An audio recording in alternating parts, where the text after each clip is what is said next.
अस्सलाम वालेकुम students, welcome to science academy.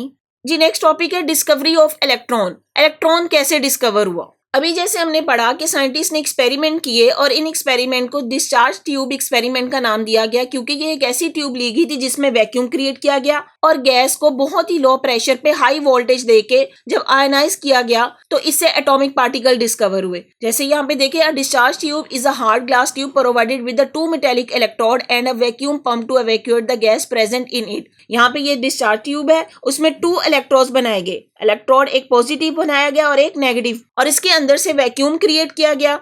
When a very high voltage is applied to a gas at a very low pressure present in a glass tube, the glass surface behind the positive electrode started to glow due to rays emitted from the cathode। क्या हुआ कि जब उन्होंने इन electrode को high voltage apply किया, pressure बहुत ही कम कर दिया, तो यहाँ पे कैथोड जो कि नेगेटिव टर्मिनल था उसमें से कुछ रेज एमिट हुई और वो मूव की पॉजिटिव की तरफ। अब क्योंकि ये रेज कैथोड से निकली थी इसलिए इन रेज को कैथोड रेज का नाम दिया गया। These rays were named as cathode raise.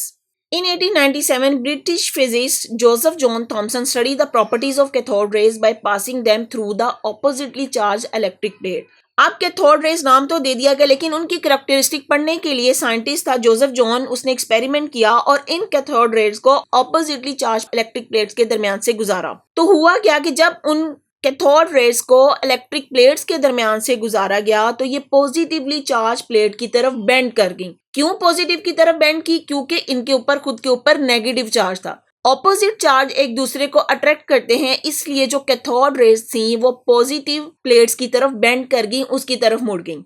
It was observed that cathode rays bend toward the positively charged plate, showing that they carry negative charge। तो इससे हमें पता चला कि कैथोड रेज के ऊपर नेगेटिव चार्ज है। Thomson also installed 2 magnets on either side of the discharge tube and noticed that cathode rays were also diverted by magnetic field। तो उसने 2 एक्सपेरिमेंट किए कि कैथोड रेज को इलेक्ट्रिकली चार्ज प्लेट के दरमियान से भी गुजारा और मैग्नेट्स के दरमियान से भी गुजारा। जब इलेक्ट्रिक चार्ज प्लेट के दरमियान से गुजारा तो ये कैथोड रेज पॉजिटिव प्लेट की तरफ बेंड कर गई, और जब इनको मैग्नेटिक फील्ड में से गुजारा गया तो यहाँ पे भी इन्होंने अपनी डाइवर्जन शो की। Thomson used the finding of this experiment to calculate the mass to charge ratio of cathode rays, which finally proved that cathode rays are in fact negatively charged material particles। अपने इन particles को prove करने के लिए उसने और भी experiment किए। उसमें उसने क्या किया कि उनकी mass to charge ratio find out की। M/E, mass to charge ratio mean M/E।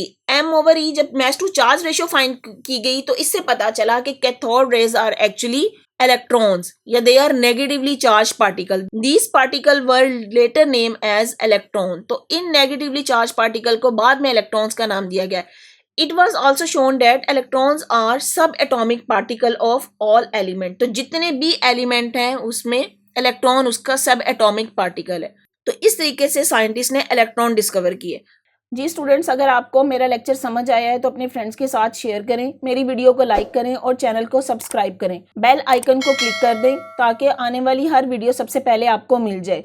और अगर आपने कोई क्वेश्चन करना है तो कमेंट बॉक्स में मुझे कमेंट कर सकते हैं। Thank you.